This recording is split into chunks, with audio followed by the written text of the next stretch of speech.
안녕하세요. 오늘도 사연살롱을 찾아주셔서 감사합니다.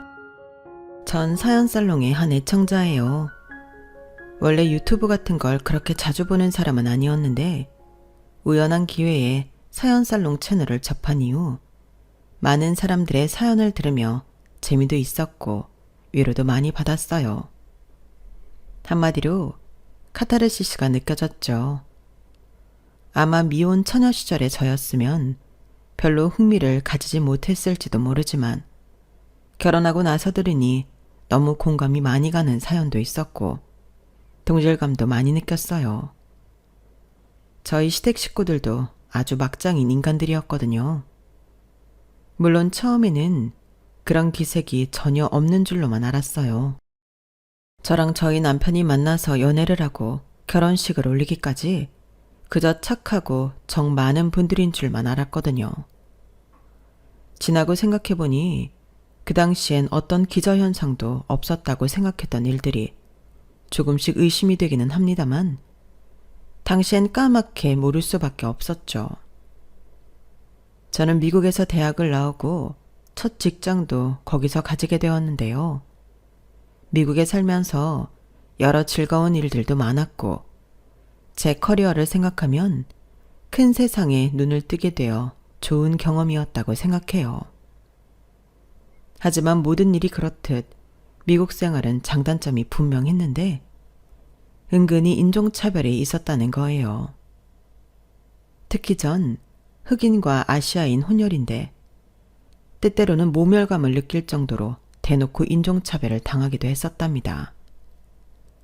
그런 생활을 이어오다가 친구의 소개로 만난 남자가 지금의 남편이었어요. 남편은 기계 설계를 하는 엔지니어인데 당시엔 미국 지사로 5년 동안 출장 중이었다고 해요.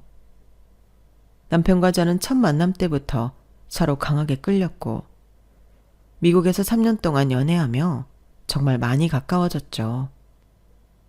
사실 저희 둘 다 이미 살림을 합치고 살고 있었기에 결혼을 안 해도 괜찮다고 생각했는데요. 남편이 다시 한국 지사로 발령이 나고 저도 비슷한 시기에 한국 회사에서 스카우트 제의를 받게 되면서 한국으로 함께 돌아와 결혼식을 올리기로 마음 먹게 된 것이었어요. 당시엔 같은 시기에 한국으로 들어오게 된 게 운명이라고 생각했거든요. 시어머니와 시누이 그리고 시누이의 남편을 처음 만났을 때는 다들 너무 귀엽고 상냥하셨어요. 제가 좀 이국적인 외모이다 보니 어색하게 말을 거셨는데 고등학교 때까지 학창시절을 모두 한국에서 보내고 대학만 미국에 다녔다는 말을 듣고 나서야 한국 사람처럼 대해 주시더라고요. 남편과 찍었던 사진만 보고 미국 사람처럼 한국말에 서툰 며느리면 어떡하나 걱정이었는데 생각했던 것과는 달리 완전히 한국인 그 자체라 다행이라면서요. 상견례 때도 흑인인 저희 아빠를 보고 똑같이 당황하셨는데 아빠가 그냥 한국인처럼 한국말을 하시니 그제서야 편하게 이야기를 나누셨죠. 원래 제가 군인이었어서 한국 왔다가 와이프 만나고 정착한 거거든요. 결혼하고 나서도 한국 생활 오래 하다가 와이프 먼저 보내고 군인은 그만두었죠.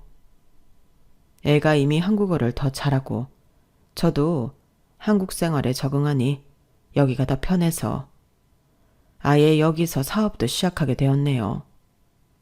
이젠 미국을 가도 너무 많이 변해서 오히려 어색하고 영어도 가끔 까먹는다니까요.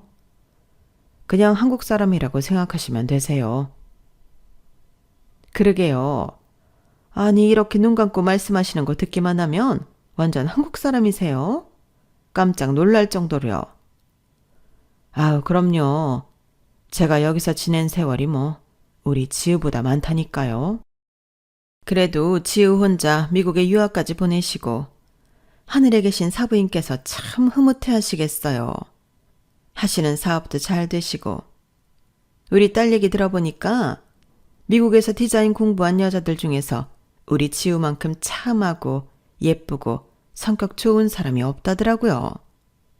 어쩜 이렇게 예쁘게 딸을 키우셨어요? 다 우리 지우가 잘 큰 탓이죠, 뭐. 제가 가르친 건 영어밖에 없네요. 그래도 제 할머니랑 대화하려면 영어는 할 줄 알아야 하니까. 어쩜 우리 딸도 미대 준비했었는데. 아, 따님도 미대 나오셨어요? 아니요. 그건 아니지만 그래도 뭐 열심히 준비했던 기간이 있어서 그런 방면으론 또 잘 알더라고요. 나중에 남편을 통해서 듣게 되었는데 신우이는 미대를 가려고 삼수를 했었다고 해요. 3번이나 입시를 하고도 원하는 학교에 들어갈 수 없었고 중국에는 2년제 전문대를 나와 취직을 한 거라고 하더군요. 상견례 자리에서 자기 이야기가 나오자 신우이는 민망한지 얼굴이 붉어진 채 시어머니를 툭툭 쳤어요. 이후의 이야기는 다른 주제로 넘어가긴 했는데 지금 생각해보면 그 이후로 신우이는 단 한마디도 말을 안 꺼냈던 것 같네요. 그리고 그게 계기가 된 것인지 아니면 제 존재 자체를 원래 탐탁지 않아 했던 건지 신우이는 결혼식이 끝나자마자 돌변하기 시작했어요. 자꾸만 혼자 저랑 기싸움을 하는 것 같았죠. 라면 하나를 끓여도 제가 무심결에 면을 넣으려고 하면 스프부터 넣어야 한다고 꼭 제지를 하고 갔어요. 과일을 깎을 때도 설거지를 할 때도 말이에요. 그리고 제 남편은 결혼식 3개월 이후에 중동으로 3년 동안 출장을 떠났는데 그때부터는 시어머니랑 둘이서 대놓고 절 괴롭히기 시작했습니다. 아니, 너 오늘이 제사인데 옷차림이 그게 뭐야? 오는 길에 얌전한 옷으로 갈아입고 오든가 했어야지. 네? 이 옷이 어때서요? 이거 그냥 회사 다닐 때 입는 세미 정장인데요. 그리고 제가 저라는 게 아닌데 왜 저까지 옷을 맞춰 입어야 해요? 너는 어떻게 된 회사원이 출근하면서 이렇게 시퍼런 옷을 입고 다닌단 말이냐? 그리고 저라는 거 아니면 뭐 이렇게 요상한 옷을 입고 요리해도 된다는 거야? 엥? 빨리 와서 전이나 붙이던지 해. 저는 제가 아까 배송을 시켰는데 그거 다 갖다 버렸다. 그래, 너 말 잘했다.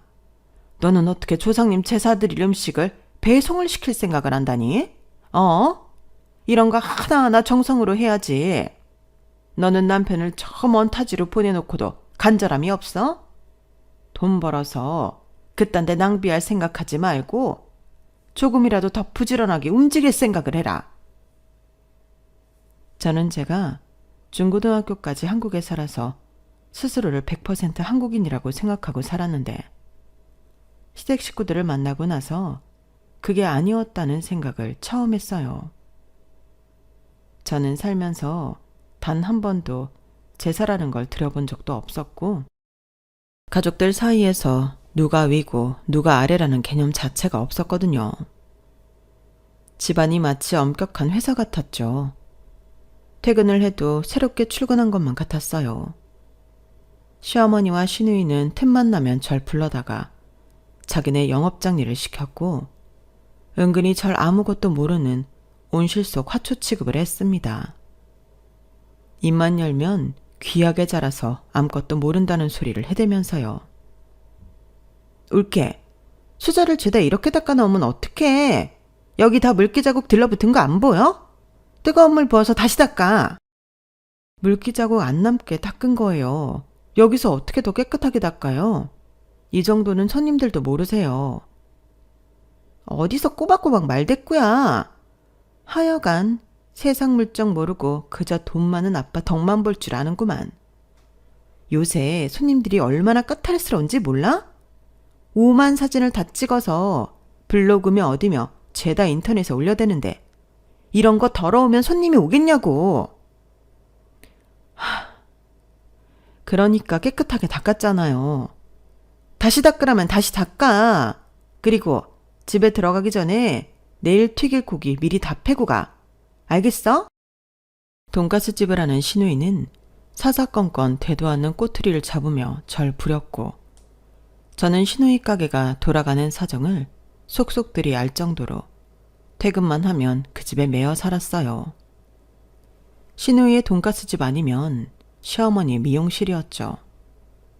덕분에 집에 들어오는 시간은 매일 10시나 11시가 넘은 시간이었습니다.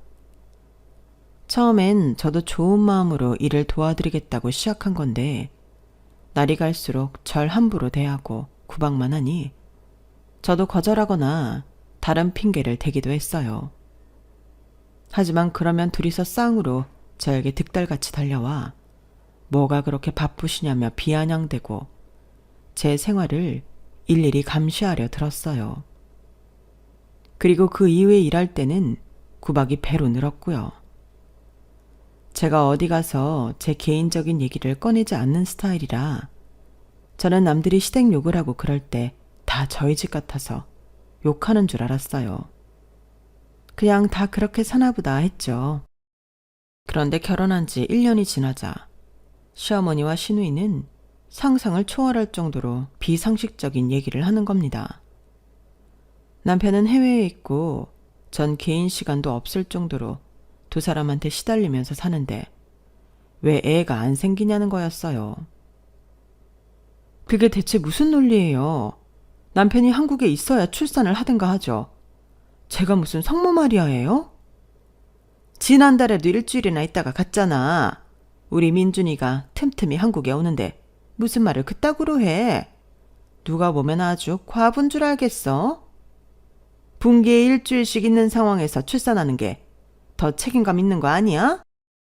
남편 없다는 그런 말도 안 되는 변명을 하고 책임감 없겠으리. 책임감이요?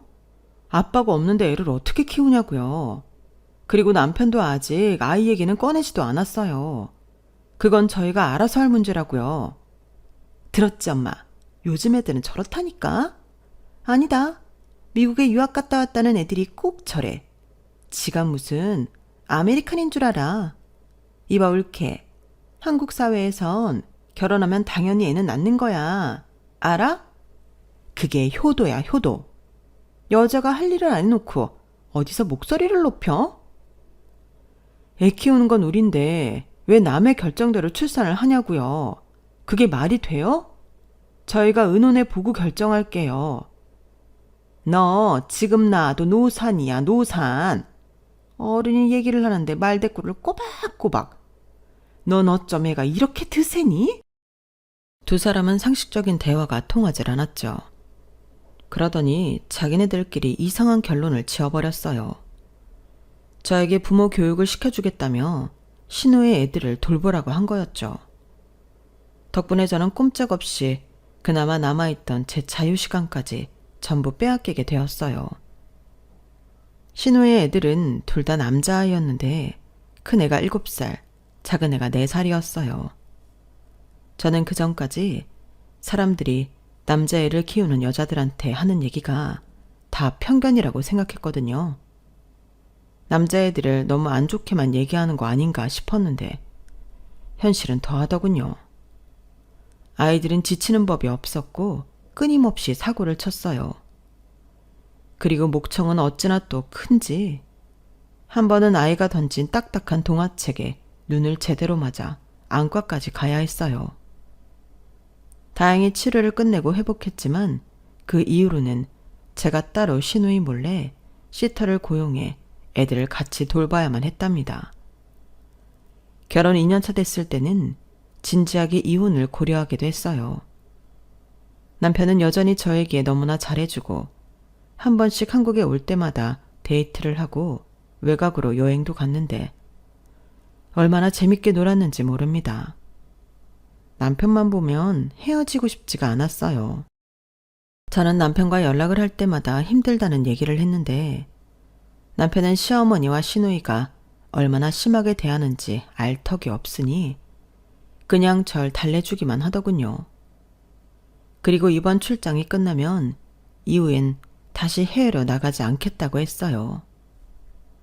하긴 남편만 오면 시어머니도 시누이도 저에게 일절 연락을 안 하긴 했네요. 저는 그렇게 이혼에 대한 고민만 하고 선뜻 이렇다 할 결심을 못 내리고 있었는데요. 그러던 중 신우이가 운영하는 돈가스 집이 결국 망하고 말았어요. 솔직히 저는 그럴 줄 어느 정도 예상하고 있었는데 신우이는 전혀 몰랐다는 듯이 허둥지둥 대더군요. 신우이의 돈가스 집은 30년 전에나 신도시였지. 지금은 젊은이들이 전부 빠지고 노년층만 사는 동네로 전락한 지 오래인 곳에 있었어요.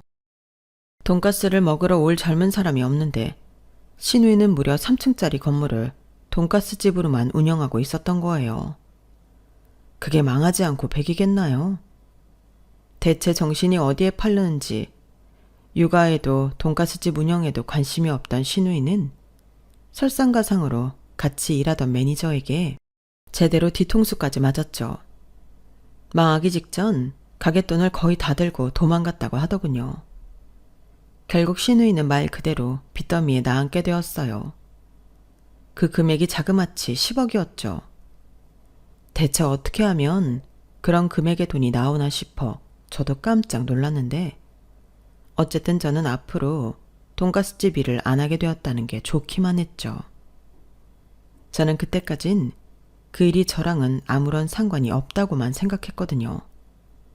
그런데 엄한 불똥이 저에게 튄 겁니다.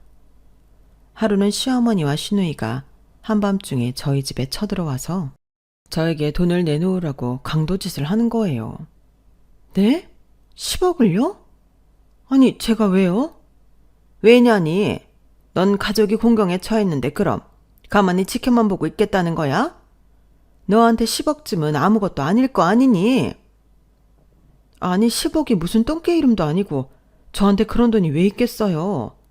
가뜩이나 지금 제 일에도 집중을 못하고 미용실 일이며 식당 일이며 돈 안 되는 일만 하고 있는데요. 뭐라고? 지금 말 다 했어? 사실이잖아요. 돈이 있어야 갚아주던지 할 거 아니에요. 여기 이렇게 찾아오신다고 없는 돈이 땅에서 솟을 리도 없고 전 돈 없어요. 하나도요. 아무리 두 사람이 절 들들 볶고 닥달을 해대도 저는 배째라식으로 버텼어요. 말이 되는 소리를 해야지. 어떻게 10억이라는 금액을 대신 갚아줄 수가 있겠냐고요. 평소처럼 절 구박해도 제가 정말로 동전 하나 안 나올 것 같이 버티자 시어머니랑 신우이는 결국 저에게 강도짓을 포기했어요. 그리고 한동안은 정신이 없어서인지 절 구박하지도 않더군요. 그래서 그 기간은 조금 편했어요. 오랜만에 느껴보는 평화였죠.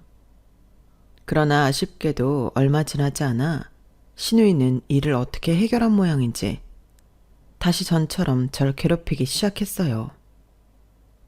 저한테 쓸모없는 인간이라는 말을 해대면서 제 도움 같은 거 없이도 문제를 잘 해결했다는 겁니다.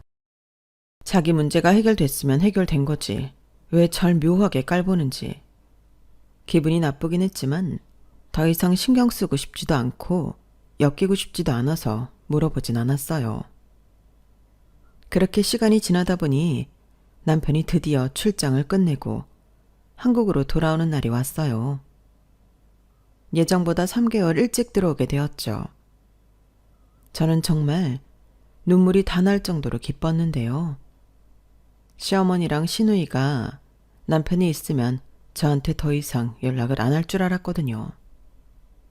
하지만 그 예상은 보기 좋게 빗나갔고 두 사람은 이제 절 하인처럼 부려먹는 게 습관이 된 터라 귀찮은 일만 생기면 저에게 전화를 해대곤 했습니다.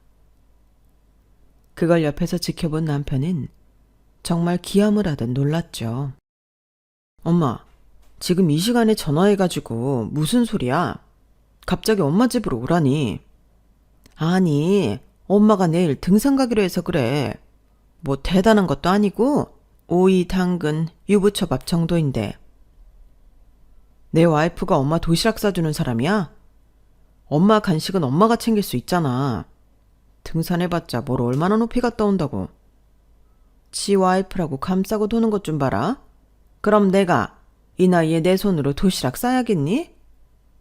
그럼 하루 종일 일하다 와서 내일 또 출근하는 사람이 이 새벽에 가서 도시락 싸야겠어? 지금까지 나 없을 동안 내 와이프한테 이런 식으로 대했던 거야? 너 무슨 말을 그런 식으로 하니?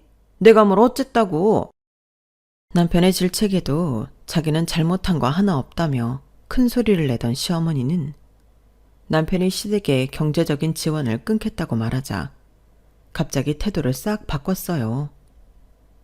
남편은 시어머니와 시누이를 한데 불러서 제대로 호통을 쳤죠. 저는 그 자리에 있진 않았어서 정확히 어떤 대화를 나눴는지는 모르지만 남편 말로는 한 번만 더 절 괴롭히면 경제적 지원도 다 끊고 의절할 거라는 얘기를 했다고 해요. 시어머니와 시누이는 남편의 말에 두 손 두 발 다 들며 알겠다고 미안하다고 했고요. 그래서 이제 얼마 뒤 시댁에서 가족 모임이 있을 때 시어머니와 시누이가 저한테 그동안 미안했다고 사과를 해오더군요. 저도 사회생활 오래 해오면서 생긴 눈치라는 게 있는데 딱 봐도 두 사람은 진심으로 뉘우친 표정이 아니었어요. 하지만 표면적으로라도 절 함부로 대하지 않고 앞으로 행동을 고치겠다고 하니 저도 좋게 받아주었죠. 그렇게 두 사람과의 악연이 옅어지나 했는데 그건 또 아니더라고요. 그렇게 사과를 하고 몇 주 뒤 시누이는 저에게 먼저 전화를 해서 전혀 예상치 못한 뜻밖의 제안을 해왔어요. 이봐 올케, 엄마랑 내가 그동안 올케한테 너무 심하게 해서 만회를 하고 싶은데 같이 미국 여행 안 갈래? 미국 여행이요? 아, 마음은 너무 감사하지만 저는 괜찮아요. 두 분이서 재밌게 다녀오세요. 생각해보니 그동안 우리가 집안일이며 다른 일로만 대화를 나눠봤지 가족으로서 생활을 같이 한 적은 없잖아. 이런 기회에 같이 시간을 보내고 좋은 곳에 다녀오면 추억이 될 수도 있고 그간 쌓였던 안 좋았던 기억도 털어낼 수 있지 않겠어? 뭐 그거야 그렇지만 저는 여기서 일도 있고 그리고 우리는 영어도 잘 못하고 미국도 처음인데 올케는 미국 잘 알잖아. 우리가 경비는 다 될 테니까 같이 와줘. 엄마도 올케의 멋있는 모습을 보면 또 마음이 달라질 수 있잖아. 이렇게 멋있는 며느리한테 그동안 잘못했구나 하고. 그럼 같이 여행 가는 거다? 저는 순간 두 사람이 정말로 무슨 심경의 변화가 있긴 있었나 싶었죠. 여자들끼리 허심탄회하게 얘기를 나누자는 말에 저도 떨떠름하게 알겠다고 했고 저희 세 사람은 10일 동안 미국 여행을 하고 오게 되었어요. 그리고 LA에 도착하자마자 저는 두 사람한테 당했다는 걸 서서히 깨달아가기 시작했습니다. 두 사람은 영어도 못하고 해외여행도 처음이라는 핑계 하나로 10일 내내 절 노예 부리듯 부려먹었어요. 예, 이거 어디에 반납하면 되니? 저기 데스크에 내고 오시면 되세요. 잠시만요. 저 지금 체크아웃 하고 올게요. 표지판이면 뭐며 읽지도 못하겠고 네가 좀 갖다 주고 오렴. 그냥 보이시는 저기에 가셔서 주기만 하면 되는데요. 제가 지금 결제를 몰라. 내가 다 늙어서 미국 사정을 어떻게 알겠니? 미안해. 올케, 그럼 갔다 오는 길에 나 와인 좀 한 병 더 시켜줄래? 이 와인 이름은 모르겠는데 너무 맛있네. 이거 그냥 저기 직원한테 시키시면 돼요. 나 영어 울렁증 있잖아. 이걸로 부탁할게. 지금 결제하는 거야? 그럼 여기 식사도 다 올케가 쏘는 거야? 세상에 고마워. 네? 정신없어. 알겠어요, 일단. 우리 며느리 최고네. 우리 똑똑한 며느리랑 오니까 너무 편하고 좋다. 고마워. 그러게, 돈 많고 똑똑한 올케 정말 최고다. 두 사람은 전략을 바꾼 듯 웃는 낯으로 말로만 고맙다는 말을 남발하며 절 약올리듯 부려먹었죠. 그 속이 빤히 보이니 저는 정말 짜증이 나더군요. 그렇다고 진짜 두 사람을 버리고 올 수도 없는 노릇이고요. 그리고 일일이 다 맞받아치기엔 두 사람이 너무 유치해서 같이 말을 섞고 싶지도 않았어요. 그렇게 저는 10일 동안 한 달치 피곤을 얻는 채로 귀국했고 그 이후로도 두 사람은 뭐만 하면 부탁한다는 등 고맙다는 등 입에 발린 소리를 해대며 여전히 잘 부려먹었어요. 물론 남편이 돌아오기 전에 비하면 3분의 1 정도로 노동의 강도가 줄었으니 저도 그만하면 됐다 싶었죠. 그런데 예기치 못했던 불행이 저를 덮쳐왔어요. 저희 아빠가 뇌출혈로 갑자기 쓰러지신 겁니다. 다행히 그날은 저랑 남편이 아빠 집에서 식사를 같이 하기로 했던 날이라 아빠가 쓰러지고 몇 분 뒤에 저희 부부가 그걸 발견할 수 있었어요. 저희는 아빠를 발견한 즉시 병원으로 데려갔고 하마터면 영영 아빠를 잃을 뻔했습니다. 아빠는 곧바로 뇌 수술을 받아야만 했어요. 쓰러지고 곧바로 발견한 게 아니었기에 어느 정도의 손상이 간 상태였고 수술 후에도 왼쪽 얼굴을 움직이지 못하셨어요. 왼쪽 팔도 제대로 드실 수가 없었죠. 저는 그런 아빠를 보며 많은 눈물을 흘릴 수밖에 없었어요. 5분이라도, 아니 단 1분이라도 일찍 아빠를 발견했다면 온전히 회복할 수 있지 않았을까 하는 생각이 계속 들어 괴롭더군요. 남편은 그런 저에게 그때라도 발견한 게 다행이라며 긍정적으로 생각하라고 달랬고 일을 최대한 많이 줄여 아빠를 돌보는데 최선을 다하겠다고 해주었어요. 남편이 함께 있지 않았다면 제가 많이 무너졌을 것 같네요. 저와 남편은 그날부터 서로 일을 최대한 줄이고 그동안 쌓였던 연차를 전부 써가면서 교대로 간병을 해드렸어요. 아예 저희가 아빠 집에서 출퇴근을 하며 밀착 간병을 해드렸죠. 이런 상황인데도 시어머니와 시누이는 달라지는 게 없었어요. 사람의 본성이 어떻게 그렇게 악할 수가 있는지 저는 정말 깜짝 놀랄 정도였네요. 제가 아빠 간병을 하고 있는데 시누이는 저에게 큰아들을 학원에서 데려오라며 연락을 해왔어요.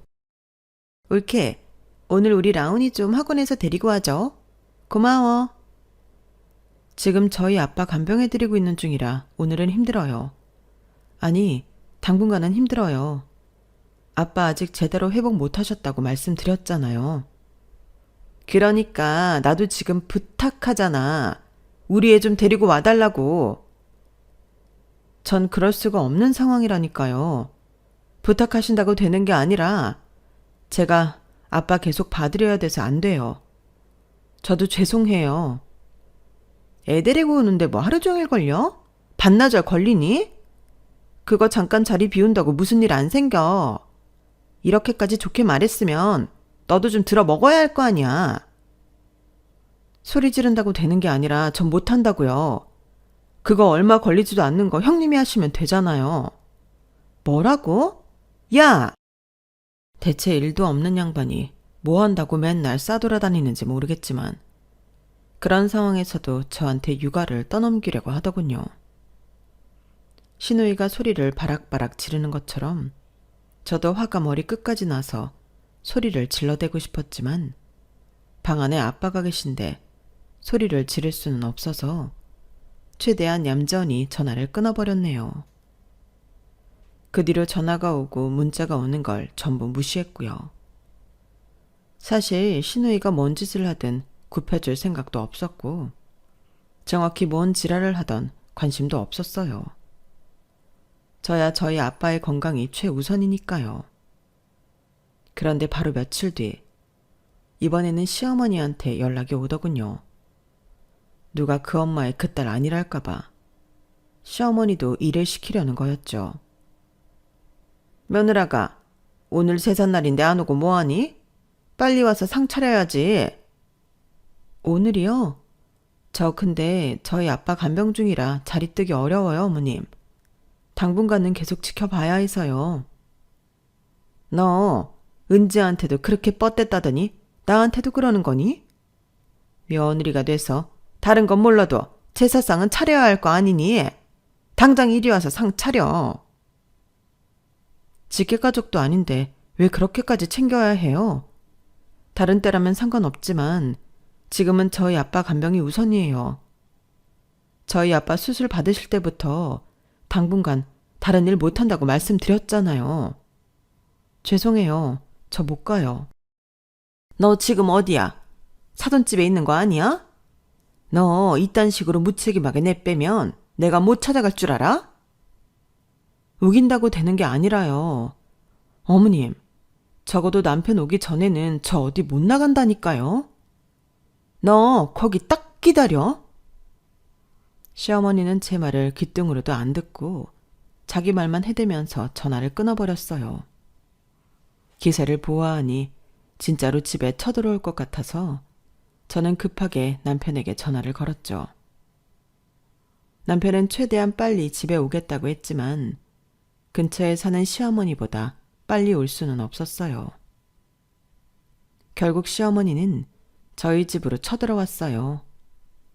아빠한테 안 들리게 집 밖에서 얘기하려고 했지만 문을 열자마자 절 밀치고 집 안으로 들어오는 바람에 밖으로 데리고 나갈 수가 없었네요. 너는 어떻게 된 애가 큰할아버지 제삿날 코빼기도 안 비칠 수가 있어? 어? 세상에 이런 경우가 대체 어딨니? 어머님, 목소리 좀 낮추세요. 제가 갑자기 이러는 것도 아니고 이미 다 말씀을 드렸잖아요. 사람이 아프다는데 어떻게 이러실 수가 있으세요? 너 아닌 게 아니라 내가 사돈어른을 좀 봐야겠다. 어떻게 딸내미를 이렇게 대바라지게 키웠는지 내가 오늘 아주 단단히 따져야겠어. 어머님, 멈추세요. 그만하시라고요. 제가 말리려고 했지만 시어머니는 나이도 있으신 분이 어쩜 그렇게 힘이 센지 안방문을 발로 뻥 차고 들어가 버리더라고요.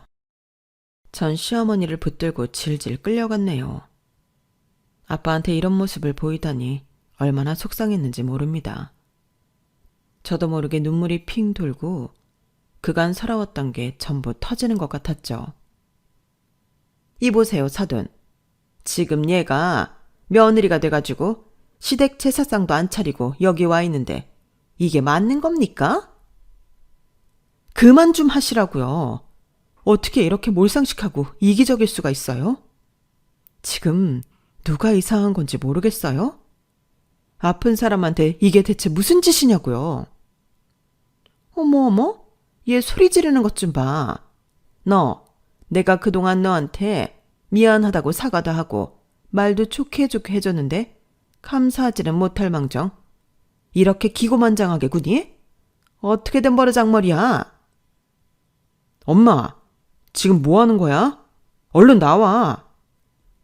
때마침 도착한 남편이 기겁을 하며 시어머니를 데리고 나가려고 하는데 시어머니는 그런 남편에게도 똑같이 소리를 질러댔어요. 너는 왜 네 가족한테만 소리를 높여? 지금 천지분간이 안 돼? 어? 지금 사돈어른 앞이라고 얘 편드는 거야? 뭐야? 사돈어른 앞이던 와이프 앞이던 나 좀 쪽팔리게 하지 말라고. 어떻게 이렇게까지 사리분간을 못해? 지금 누가 봐도 말도 안 되는 짓거리 하고 있는지 진짜 모르겠어? 남편과 시어머니가 언성을 높이며 싸우는데 저는 그 모습을 눈물을 펑펑 쏟으며 보고 있었어요. 근데 그 순간 아빠가 한쪽 팔을 들어 절 부르시더군요. 제가 재빨리 눈물을 닦고 가까이 가자 아빠는 저에게만 들릴 만한 소리로 침대 옆 혁탁 맨 밑 서랍을 가리키며 서류봉투라고 말씀하셨죠.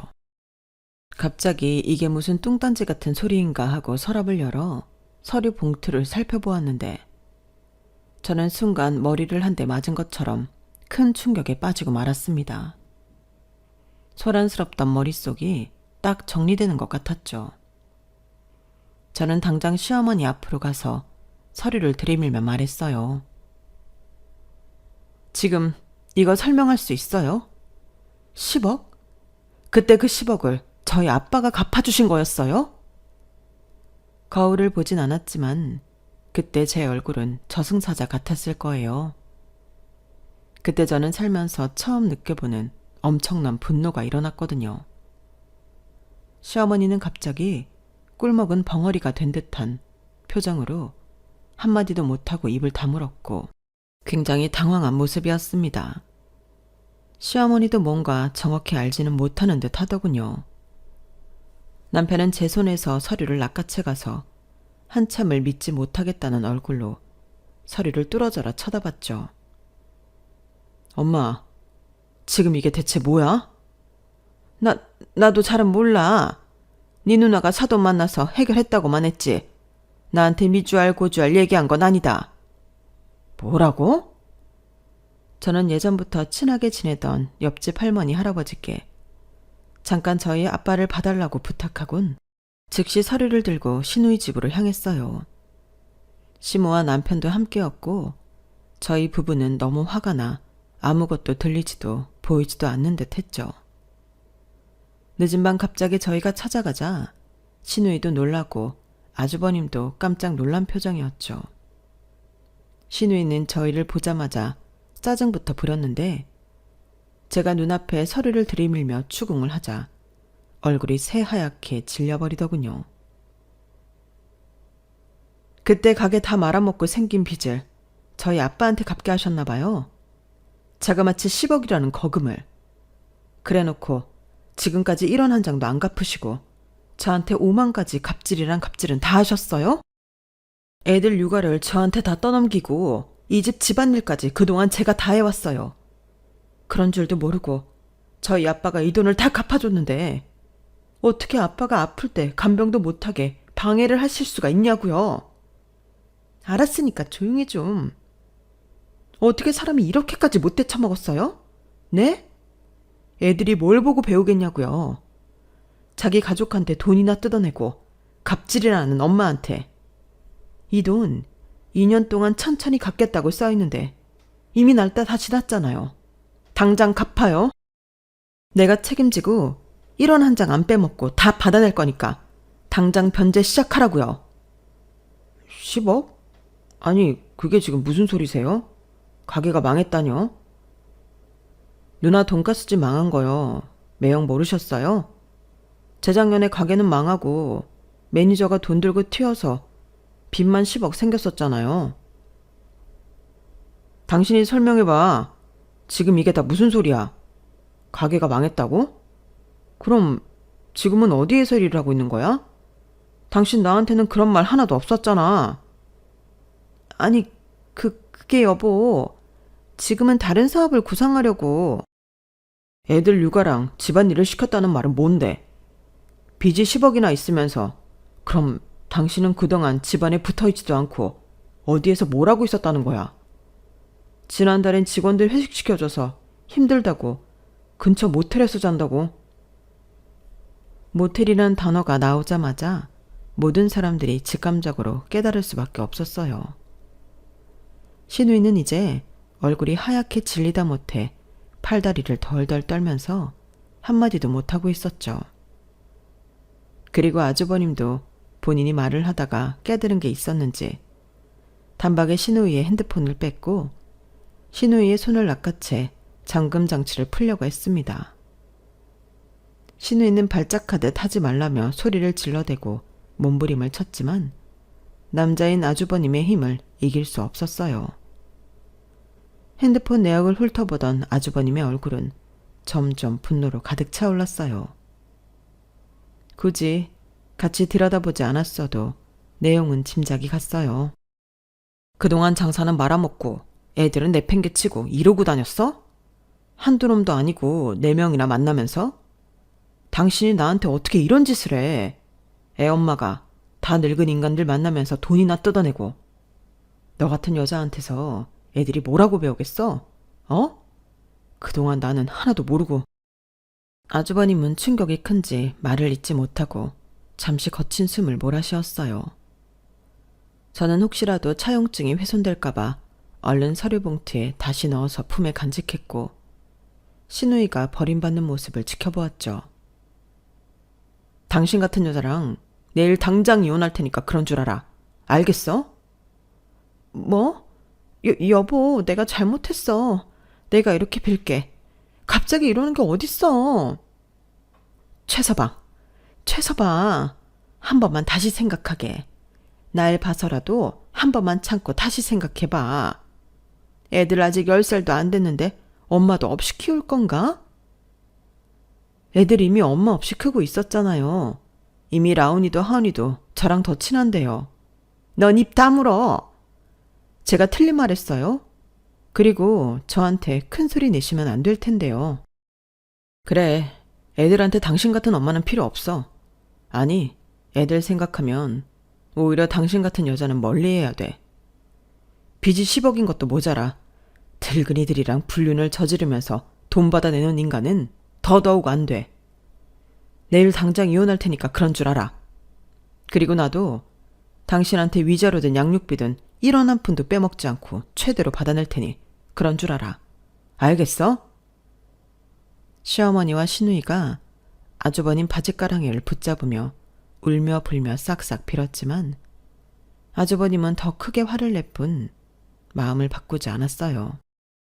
저희 부부는 이만 그 자리에서 나와 집으로 돌아왔죠. 다행히 옆집 할머니 할아버지께서 저희 아빠를 잘 봐주고 계셨어요.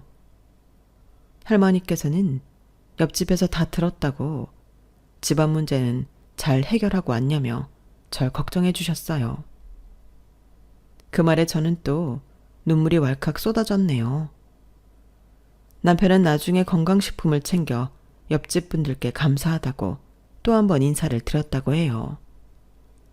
제가 한동안 정신이 없어서 챙기지 못했는데 남편이 대신 챙겨주어 다행이었네요.